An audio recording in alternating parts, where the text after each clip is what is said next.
안녕하세요. 언터리TV 민수경입니다. 예, 반갑습니다. 김창엽입니다. 네, 교수님 예, 반갑습니다. 반갑습니다. 네.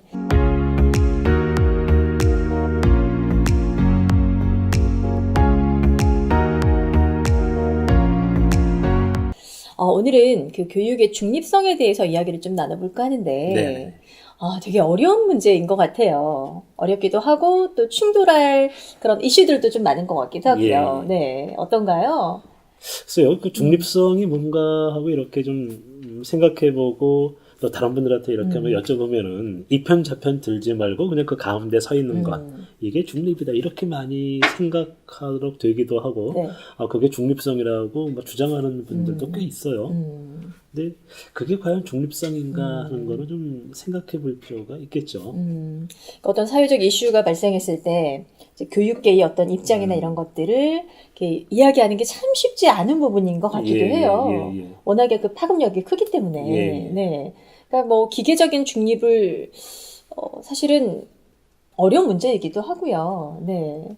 근데 저는 이런 생각을 한번 해봤는데, 네. 지금 말씀하신 대로 어떤 사회적인 현상, 쟁점들이 발생을 했을 때, 그러면 그것에 대해서 옳다, 그르다, 이런 판단 정도는 사실 할 수 있어야겠죠. 그리고 자기 의견을 가질 수도 있어야 네네. 되고, 사람이 산다는 게 제일 중요한 게 어떤 것에 대해서 이게 옳다, 그르다, 또는 이것은 이렇다, 저렇다 판단하고 느끼는 것.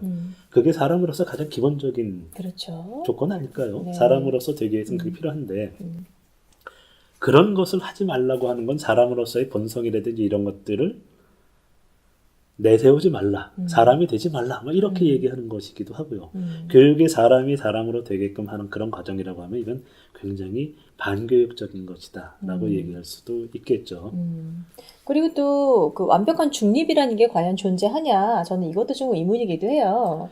예, 아마 완벽한 중립이라고 하면 기계적 중립 이런 걸 많이 얘기할 텐데 네네. 예를 들어서 뭐 보수다 진보다 뭐 이거 가지고 한번 얘기를 해보죠. 보수 진보에 대한 것이 무엇인가는 이제 논의로 하기로 하고요.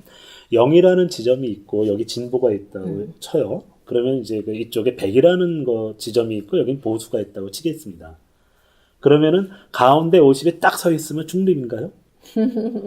중립이라고 하겠죠, 누구나. 일단은 가운데니까 중립이네라고 볼 수도 있을 것 같은데요. 예, 그런데 제가 이제 진보다 네. 보수다 얘기한 거는 이런 쪽의 입장이나 주장이 좀 달라질 수 있고 생각의 색깔이 좀 달라질 수 있기 때문에 그런 말씀을 드린 건데 보수라는 그런 그 주장이 100에 있다가 200으로 가버렸어요. 더 멀어진 거예요. 저쪽으로 네. 가버렸습니다. 그러면 지금 50에 있던 중립적인 위치에 있다는 교육은 어디로 가야 될까요? 100으로 가야 100으로 가야 되나요? 예, 그 100으로 가야 중립이라고 생각할 텐데. 네. 그럼 100이라는 위치는 예전에 어떤 위치였나요? 그건 보수 보수의 위치잖아요. 위치였죠. 그럼 때에 따라서 보수였던 자리로 지금 가서 기계적 중립이다. 네. 근데 실제로 그것은 보수였다. 말이 좀 이상하지요. 아유, 복잡하네요. 어렵네요. 네. 그런가요? 전 이렇게 생각해 보면 좋을 것 같습니다. 예절을 지킨다, 예를 갖춘다 하는 거는 어떻게 생각하세요? 어떤 것을 걸어서 예를 갖춘다, 예절이 바르다 하는 건가요? 말하기 좀 어렵지만은 네.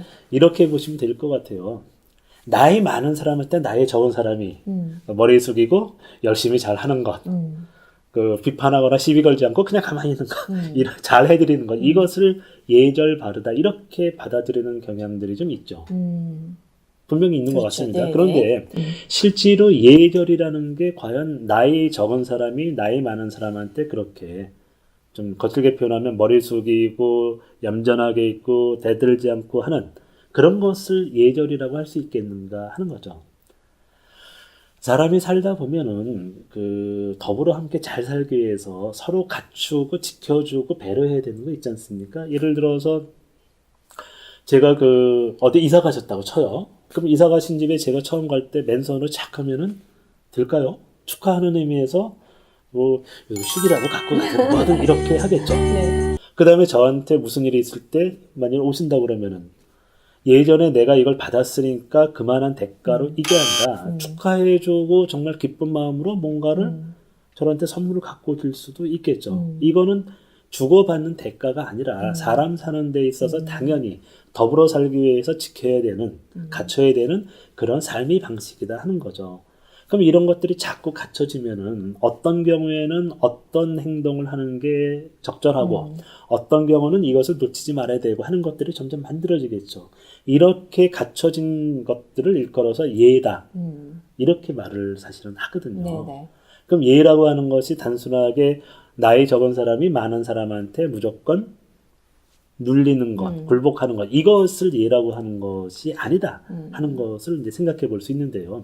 중립성이라는 것도 마찬가지 얘기 같아요. 어떤 기계적인 중립성이 아니라 진보든 보수든, 제가 예를 들어 진보와 보수를 말하고 있는데 진보든 보수든 자기들이 입장이 있겠죠. 그들이 입장이라고 하는 건 사람들이 살아가는 거에 대해서, 사회에 대해서 자기들의 관점들, 철학들이 있는 거예요. 그래서 보수라든지 진보라든지 그런 입장을 표명하는 거겠죠. 그러면은 교육이라는 그런 쪽에서는 교육의 시각으로 사회를, 사람들이 살아가는 것들을, 역사를 바라보는 관점, 철학들이 있어야겠지요. 그런 것을 가지고 삶을 판단하고 사회를 바라보는데 그 입장이 보수 쪽에 가까울 수도 있고 진보 쪽에 가까울 수도 있죠. 그렇다고 해서 교육이 나 보수 편을 들 거야, 진보 편을 들 거야, 이게 아니죠. 자기의 분명한 시각이 있고 이념이 있고 철학이 있고 이런 것들을 갖추고 판단하고 따지는 것, 그리고 자리하는 것, 이것이 바로 중립의 의미다라고 볼 필요가 있다 하는 거죠. 그러니까 교육의 중립성은 그냥 네 편이 될 거야, 내 편이 될 거야, 다음에 어느 편을 드는 게 나한테 유리해, 이렇게 따지는 게 아니라 자기의 철학, 생각 이런 것들을 분명히 밝혀서 자리하는 것, 그것이 교육의 중립성이라고 얘기돼야 된다라는 생각을 좀 합니다. 조금 이제 곤란한 질문일 수도 있을 것 같은데요. 그럼 현재는 어떤 것 같은가요? 현재의 교육의 중립성은 어느 정도나 잘 이렇게 갖춰져 있다고 보시는 건가요? 금방 말씀하신 그 개념으로 보자면. 솔직한 얘기를 원하세요? 아니면 제 어떤 관점으로는 질문입니까? 지금 현재 교육의 중립성이라는 네. 것은 없습니다. 진보다 보수다 이런 개념을 떠나서라도 교육이라고 하는 것이 현상의 인간의 점점 인간으로 되어지는 경험과 관계가 축적되는 전체 과정이라고 봤을 때 지금의 교육은 예를 들어서 이거잖아요. 초중고등학교는 대학교 입학을 위해서 스카이라고 표명되는 그런 대학을 들어가기 위한 그런 입시를 위해서 모든 게 움직이잖아요. 대학 들어가면은 재벌 기업에 들어가기 위해서 움직이지 않습니까? 그러면은 그런 것들이 결국 나중에 다 갖춰져 가지고 그러한 학생들, 그러한 과정을 거친 사람들이 나중에 뭐하고 대면하게 되나요? 기업에 들어가야 되는, 달리 말하면 기업에 대해서 나를 사주세요라고 하는 그러한 입장에 처하게 되는 거죠. 이걸 좀 거칠게 얘기하면은 제품이 돼버리는, 스펙을 쌓는다는 것도 마찬가지거든요. 스펙이라고 하는 것도 제품 사양 설명서라고 해서 이거는 어떻게 구성되어 있고 어떤 기능이 있다. 그러니까 나를 사주세요. 뭐 이런 거거든요.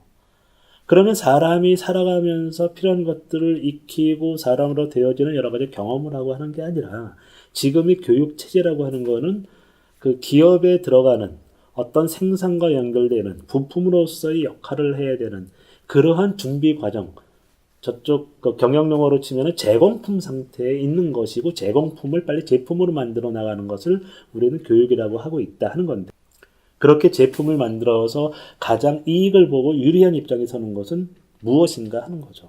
이건 사람과는 다른 그런 것이고, 그렇다면은 지금의 교육은 철저하게 기업이라든지 자본 쪽에 치우쳐져 있고 그쪽의 편을 들기 때문에, 그리고 교육이 무엇인지 하는 자체의 논리나 철학 같은 것이 부재하기 때문에 결코 중립이라고 할 수 없겠죠. 철저히 저쪽 편에 들어가 있는 그런 것이 아닌가 하는 생각을 해봅니다. 그러니까 스스로 정말 인간다운 인간을 키워내기 위한, 그들이 정말 인간다운 삶을 누릴 수 있는 방법을 찾도록 돕기 위한 그런 교육으로서의 중립성을 좀 확고하게 만드는데 좀 시간과 노력들이 좀 필요하지 않을까 그런 생각이 드네요. 예, 맞습니다. 단순하게 지식만 익히고 그거 갖고 돈 벌어야 되고 하는 이런 생각에 자꾸 사로잡히게 하는 네. 그 자체가 반교육이다. 이렇게 뭐 얘기하고 싶기도 해요. 네. 어쨌든 우리가 이렇게 교육이라는 굉장히 우리가 이 사회를 구성하는 구성원들을 키워내는 중요한 어떤 시스템인데 조금 고민을 좀 해보고 조금 더 인간다운 인간들을 만들어낼 수 있는 시스템을 만드는 데 있어서도 함께 머리를 좀 맞대봐야 될 것 같습니다. 자, 혹시 더 이렇게 추가하고 싶은 얘기가 있으실까요? 예, 교육이라고 하는 것이 그 어떤 의미인가 어떤 개념인가 이런 것은 참그 만만치 않은 그런 그 주제이긴 하지만은 교육 체제라는 것하고 교육이 다르다는 것은 분명합니다. 근데 우리는 많은 경우 교육 체제를 교육이라고 하고 교육이 기능 또는 교육을 통해서 나온 결과를 교육이라고 자꾸 하는 경우도 있거든요. 그래서 그것은 좀 구분해서 생각할 수 있어야 된다라는 말씀을 좀 드리고 싶어요. 네. 자, 오늘 말씀 여기까지 듣도록 하겠습니다. 다음 시간에도 굉장히 또 재미난 이야기를 준비를 하셨더라고요. 어떤 거죠? 우리가 흔히 알고 있었던 그 재미난 마시멜로 실험 관련해서 또 이야기를 좀 나눠보도록 하겠습니다. 다음 시간에 다시 인사드리겠습니다. 고맙습니다. 네, 고맙습니다.